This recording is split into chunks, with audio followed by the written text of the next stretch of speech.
CBSE 2016 का result तो आ ही चुका है और जिसने टॉप किया है उसके बारे में भी आप जान चुके हैं, लेकिन कुछ मेरे साथ ऐसे छात्र भी हैं जिन्होंने अपनी पढ़ाई इतनी परेशानी हाल में देखते हुए की है जिसे आप अगर सुन लेंगे तो ज़रूर आपके रोंगटे भी खड़े हो जाएंगे। मैं इस वक्त खड़ा हूँ RD public senior secondary school में और यहाँ पे मेरे सामने आप जिन 4 छात्रों को देख रहे हैं, इन 4 छात्रों के बारे में पहले मैं आपको इंट्रोडक्शन करा दूँ। सबसे पहले ये साहिल मलिक, जो जिनके पिताजी माताजी घर में कुछ नहीं करते, इन्होंने अपने बलबूते पे पूरा का पूरा काम किया है। और उसके बाद जो है अभिषेक गुप्ता हैं, जिन्होंने 95% मार्क्स लिए हैं और जिनके पिताजी भी कुछ नहीं कर, एक तरीके से बाज़ार में मार्केट लगाते हैं, वहीं पे उसके बावजूद भी इन्होंने अपनी हिम्मत नहीं खोई। और वहीं मुकुल हैं और हिमांशु हैं, इन्होंने भी अपनी कड़ी मेहनत की और उसके बाद इन्होंने पूरा का पूरा यहाँ पे एक तरीके से 90 से ऊपर मार्क्स लिए हैं। सबसे पहले साहिल, किस तरीके से तुमने ये मार्क्स लिए, क्या अपने सोचा था?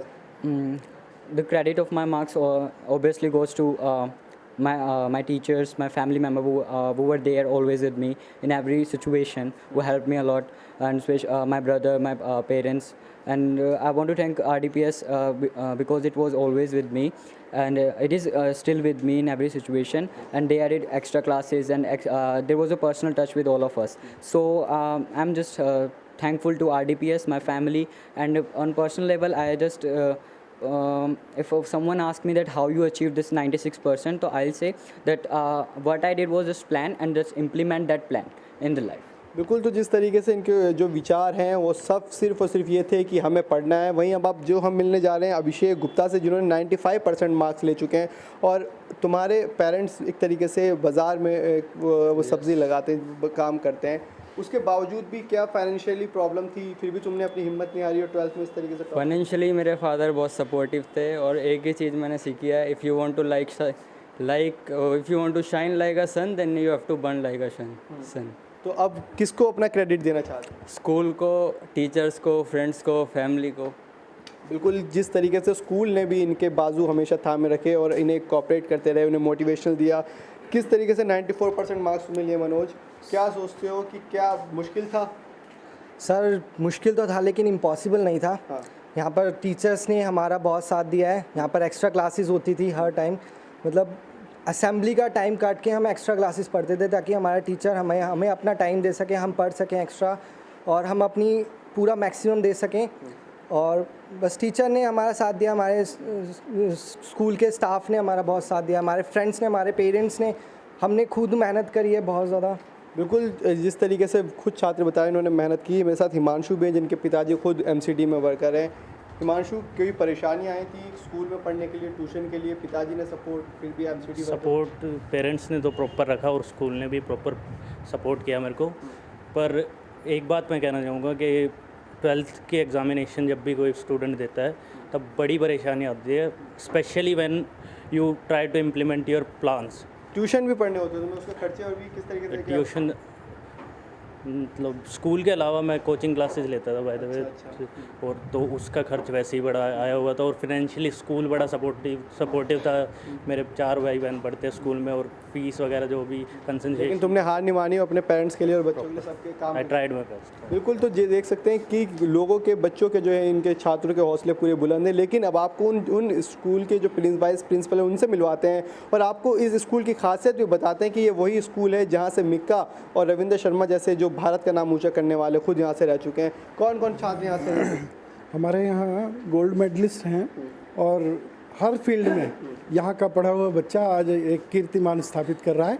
और इन बच्चों से भी यही अपेक्षा है कि फ्यूचर में ये एक बहुत अच्छे अधिकारी बनेंगे, CA बनेंगे, साइंटिस्ट बनेंगे। इस एफर्ट्स के साथ स्कूल इनके साथ बहुत मेहनत करता रहा है। बिल्कुल, आपने बिल्कुल जिस तरीके से आपके वाइस प्रिंसिपल हैं, आपने क्या बच्चों को ऐसी मोटिवेशनल दी जिससे उन्होंने आपका नाम भी ऊँचा किया?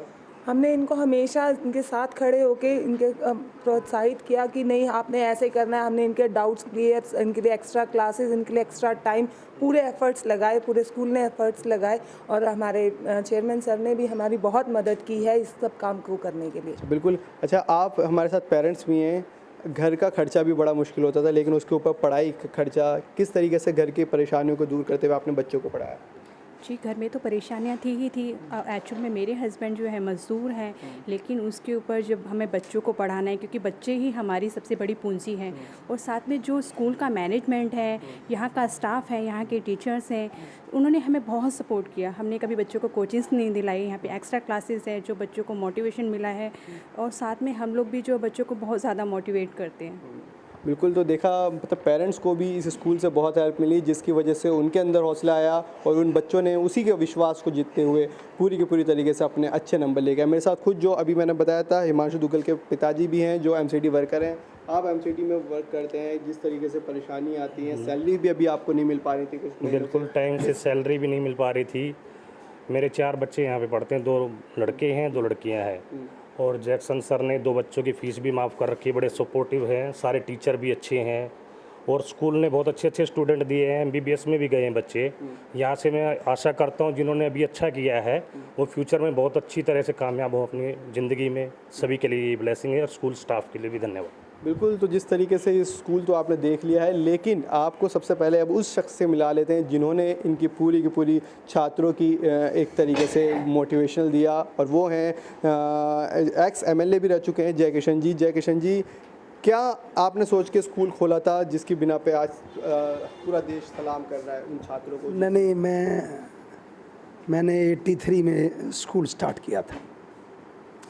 मैं खुद नेशनल प्लेयर रहा हूँ, हॉकी का, कबड्डी का, और मुझे करीब 3 मंथ हरियाणा में मुझे फिजिकल टीचर की ट्रेनिंग में मुझे एडमिशन का चांस मिला था। लेकिन मैं घर की हालात को देखते हुए कई कारणों से पढ़ाई पूरी नहीं कर सका, और मैंने यहाँ पॉलिटिकल लोगों की सपोर्ट से, और फिर सबसे पहले रिसेटलमेंट कॉलोनी सुल्तानवी में बसा था। हालात को देखते हुए, ज़रूरत को देखते हुए वहाँ स्कूल चलाना बहुत ज़रूरी था। सरकार सब जगह स्कूल नहीं खोल पा रही थी। मैंने बचपने में शौक़ के तौर पर कि देखते हैं चलेगा कि नहीं चलेगा, मैंने P2 सुल्तानपुरी में स्कूल को शुरू किया था। इसको उसके बाद मैंने किशन बिहार में स्थापित किया। ये मेरा स्कूल RD पब्लिक स्कूल के नाम से जाना जाता है। क्या बच्चों को आप आखिरी संदेश देना चाहेंगे कि आपके स्कूल से या कहीं से ही पढ़ें लेकिन वो देश का नाम ऊँचा करें? मैं यही कह रहा हूँ कि मेरे स्कूल के बच्चों ने आपको बताया कि भी मिक्का मेरे RD पब्लिक स्कूल का विद्यार्थी रहे हैं। शक्ति सोलंकी जो गोल्ड मेडलिस्ट हैं RD पब्लिक स्कूल के विद्यार्थी रहे हैं। अभिषेक वत्स जो दिल्ली क्रिकेट टूर्नामेंट क्रिकेट का कैप्टन है, मेरे स्कूल का स्टूडेंट्स है। नेशनल वॉलीबॉल का प्लेयर वीरेंद्र शर्मा RD से स्टूडेंट्स है। ऑस्ट्रेलिया में हॉकी के कोच हैं मनोज आतिल, RD पब्लिक स्कूल के स्टूडेंट्स है। कॉमनवेल्थ के सामने मेरे स्कूल ने इंडिया को रिप्रेजेंटेड किया था। और मेरी कोशिश ये रहती है, क्योंकि मैं जानता हूँ मेरी बैकग्राउंड बहुत कमज़ोर है, और मैं एक ऐसे सिस्टम से आया हूँ कि अगर जो मैं मेहनत नहीं करूँगा तो 100 करीब 200-300 लोग इस संस्था से जुड़े हैं, उनका पालन पोषण होता है। और हम इतना इन्वेस्टमेंट कर चुके हैं यहाँ सोसाइटी का कि अगर जो इसको हम अच्छे से नहीं चलाएंगे तो ये इन्वेस्टमेंट बर्बाद हो जाएगी, और सैकड़ों लोगों का रोज़गार भी छिन जाएगा। और जो हज़ारों लोग जो मेरे से उपेक्षा रखते हैं कि पॉलिटिकल बेनिफिट भी मेरे से मिले, और एजुकेशन बेनिफिट भी मिले, और सामाजिक बेनिफिट भी मिले, और संस्कार बेनिफिट भी मिले, इन चारों चीज़ों को लेकर के मैं इस संस्था को चलाता हूँ। क्या शुभकामनाएं आखिरी देंगे कि बच्चों की? नहीं, मैं इन बच्चों ने जिन्होंने टॉप किया है उनको तो बहुत शुभकामनाएं देता हूँ। और बहुत सारे बच्चों की मुझे रिपोर्ट मिली है कि मेरे ख्याल से 80 स्टूडेंट्स ने टॉप किया है। 80 स्टूडेंट्स ने मेरिट पे आए हैं मेरे स्कूल के +2 के। अभी 10th का रिजल्ट भी आने वाला है, वो भी टॉप आएगा। दरअसल मैं 0 पीरियड या एक्स्ट्रा क्लासेज जो लगती हैं उसमें कोई चार्जिंग नहीं लेता हूँ।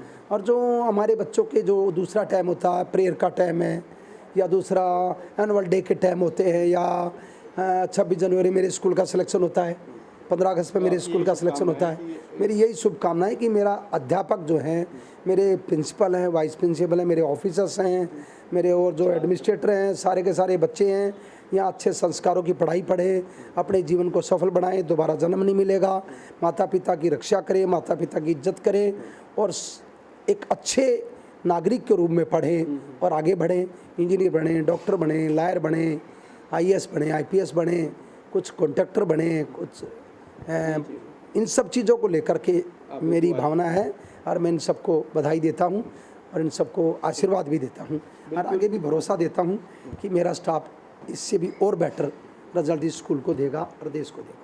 बिल्कुल एक दर्द एक ज़मीन से जुड़ा इंसान ही समझ सकता है कि दूसरे छात्रों को किस तरीके से संभालना है। जिस तरीके से चेयरमैन जयकिशन ने खुद बताया कि वो खुद ज़मीन से जुड़े इंसान थे, उन्होंने किस तरीके से मेहनत की और वही चीज़ वो चाहते हैं कि आज के जो छात्र हैं वो भी उसी तरीके से मेहनत करें और अपने माता पिता का नाम हमेशा ऊंचा करें, जिससे उनके माता पिता का भी सर ऊंचा फ़ख्र से हो और साथ ही साथ देश का सर भी हमेशा ऊंचा हो। कैमरा पर्सन सोनू के साथ मैं Ali Abbas Naqvi, A to Z news, Delhi.